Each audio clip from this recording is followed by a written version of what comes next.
with 3 games in 5 days, how are you going to rest the players? Is it tough to keep the guys out of the gym and say, guys, get some rest? Well, it's not 3 games in 5 days. It's 4 games in 8 days. Okay. We play Sunday, Tuesday, Thursday, Sunday. So we have 4 games in 8 days. That was just, we played Sunday in Wichita, double overtime. Flew back after the game, got back late Sunday. Monday, flew to New Orleans Tuesday and played Wednesday. You just go through your routine. It's not like we're practicing. We work on one side of the floor, work on 3-on-3 or whatever we can do. We're just kind of piecemealing it at this point. So, we knew this week was coming. Just do the best we can with it. We'll go to Mark Berman with Fox 26. Mark, go ahead, please, sir. Hey, Kelvin, is there anything that you, generally speaking, you want to try to do differently defensively against Kendrick Davis and Marcus Weathers compared to what you guys did in the first game? Yes. Can you share some thoughts? No. Okay. We'll go to Joseph Duarte with the Chronicle. Joseph, go ahead. Kelvin, when you rescheduled the Cincinnati game, the thoughts were to get as many games. Are you wanting to look back and say, maybe we shouldn't have done that in terms of packing everything in, or was that simply you wanted to get this game in no matter what it did to the last week of the schedule in terms of adding a shorter window between games? There's no sense looking back now. It's water under the bridge. At the time we did it, we had no idea what the future held. Last year they picked a conference champion, based on who had the highest winning percentage. So, we felt like we may need that to put us in a position to win the conference championship, even though when we started talking, we hadn't really evolved as a team yet. I still think our best win of the season was at Temple because we didn't have Kyler, Marcus, or Ramon. But you base your decisions on the information and the situation at the time you make them. I can't look ahead 2.5 months and say, here's the situation you're going to be in. You're going to be playing 4 games in 8 days, and they're not going to do what they did last year. Had made a decision on that at the time, and you won't need to make it. Well, if I'd known that, I may not have, but I didn't. So we'll play them as we go. We'll go to Greg Bailey with PRK. Greg, go ahead, please, sir.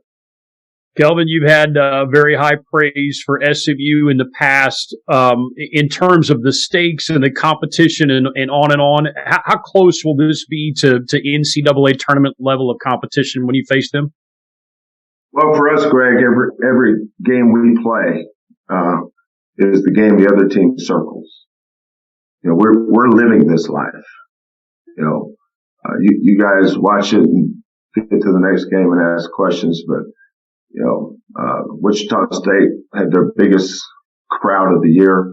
Atmosphere was amazing. Big time environment, and that felt like a tournament game. Tulane had their biggest crowd since that, I can't remember what year. It was an unbelievable environment. Loud. Their students were awesome. We've been in that gym going, I don't know how many times over 8 years. I don't know if we played them every year or not, 7 or 8 times, obviously. I never heard it like that. So, at SMU, the last time we played them, I think at one point we were up 60-45 and And then we had some issues that we had to deal with. Then the Memphis game at home. So, for us, every game's a big game because it's a big game for the team we play against. And that's why I'm so proud of this team being 12-2, given everything that they've had to deal with, especially against 71 on the road. That's amazing that this team has done that. So, NCAA tournament environment. I mean, it's going to be a great environment. We're prepared to, play, a team that's probably got the best player in the conference, Kendrick Davis. They, put you in space and drive you. So we're going to have to do a better job defensively for sure. We'll go back to Chris Gardner, please. Chris, go ahead. What makes Kendrick so talented, so special? How many times I've answered that question in 4 years? I'm trying to think. I think I get asked that every time we play SMU because he's damn good. He's talented,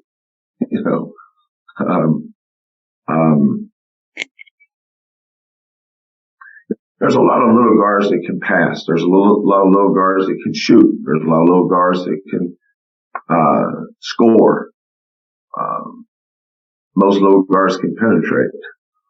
But I would give him just about an A in every category. He's a really good shooter. He's a really good driver. Great vision. He puts his team on his back. He's just a high level player that plays the most important position on his team. He might be the best player that we've seen in this league. Certainly one of the top 2 or 3. I mean, we've had some good ones. Cincinnati's had some good ones. SMU's had some good ones too. I'd say those 3 teams, Wichita State's had some good ones too. But the 3 teams that's taken turns of being the best team in the league has been Cincinnati, SMU, and Houston. But I'll say this without doubt is there hasn't been a better player in the 8 years I've been in this league. I don't know if he's the best, but there hasn't been a better one than Kendrick Davis. Thank you, Chris. We'll go back to Mark Berman, please. Mark, go ahead, sir. Kelvin, how special is it been for you to watch the growth of Jaquan Robertson and what can he mean to you going forward when you bring him off the bench or whenever you plan to use it? Yeah, I think that, Jaquan fights himself sometimes. Sometimes we look around to see who the enemy is, and you cut the lights on and look in the mirror, you usually will find it. But he is a really, really good rebounder. And when his motor matches his athleticism, that's when he's really good. But the guys playing behind has a lot to do with that. Jaquan was really playing good last year. He had 14 rebounds against Boise State, really good team.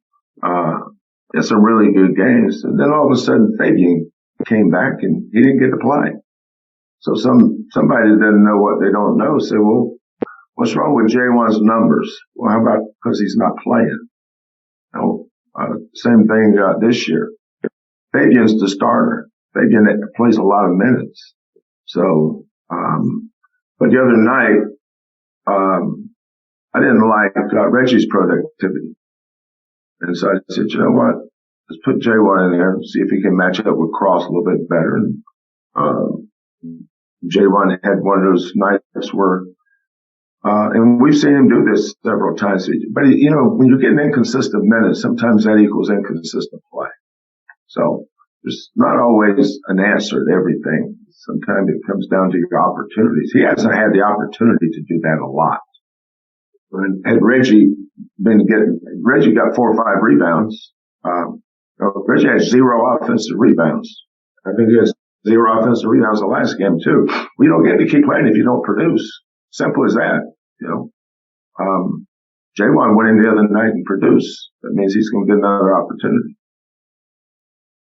We'll go back to Joseph Duarte with the Chronicle. Joseph, go ahead.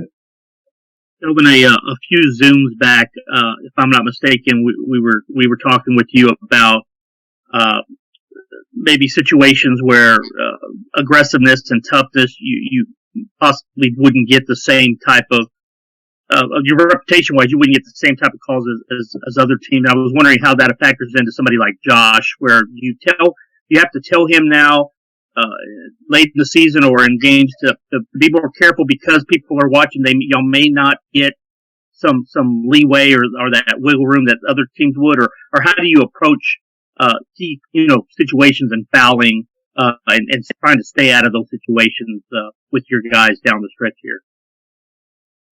Usually most fouls occur if it's adjudicated properly. Because guys are not in the right position or they don't stay vertical around the rim. Josh's second foul the other night, for instance, that was a foul. He fouled it. That wasn't the referee's fault. Josh was vertical, and then right at the end, his left hand came down. Sometimes you got to see if the guy's going to make the shot. Cross doesn't miss free throws. Of course, nobody misses free throws against us. But being in the right position, especially at the rim, is learning to stay vertical. Josh is a sneaky shot blocker. Sometimes there's a lot of 6'10" kids never block a shot. Just because you're small doesn't mean you're fast, and because you're big doesn't mean you can block shots. But just keep working with him. We show film. We watch film with him to show some of his fouls. Josh is never going to be an elite one-on-one defender 20 feet away from the basket in space. He wasn't born for that one, but we've got to do a better job of supporting him, helping him. But we can only work on the things we can control, and I think we've been pretty good at that. We'll go back to Chris Gardner. Chris, go ahead. Coach, is Ramon's hand healing, getting better, and kind of helping his confidence as well in himself? Yeah, I think so. He's been putting a lot of. Thing about an injury is it doesn't allow you to practice or get reps, and I think in the last. We're almost to March now, but the season just runs so. Just kind of these days just stack on top of each other. What is the day today? Well, it's 25th. I think earlier this month is when he did, usually when practice ends, he can get some shots up and then he has to stop. And then John puts him in ice, rehabs him, does therapy, all that stuff. I don't think he's doing that near as much. I think his hand is, but he's able to get with Qantas and get some shots up. It's the only way you get better. Is to practice, especially shooting, because your confidence in shooting usually comes from your preparation.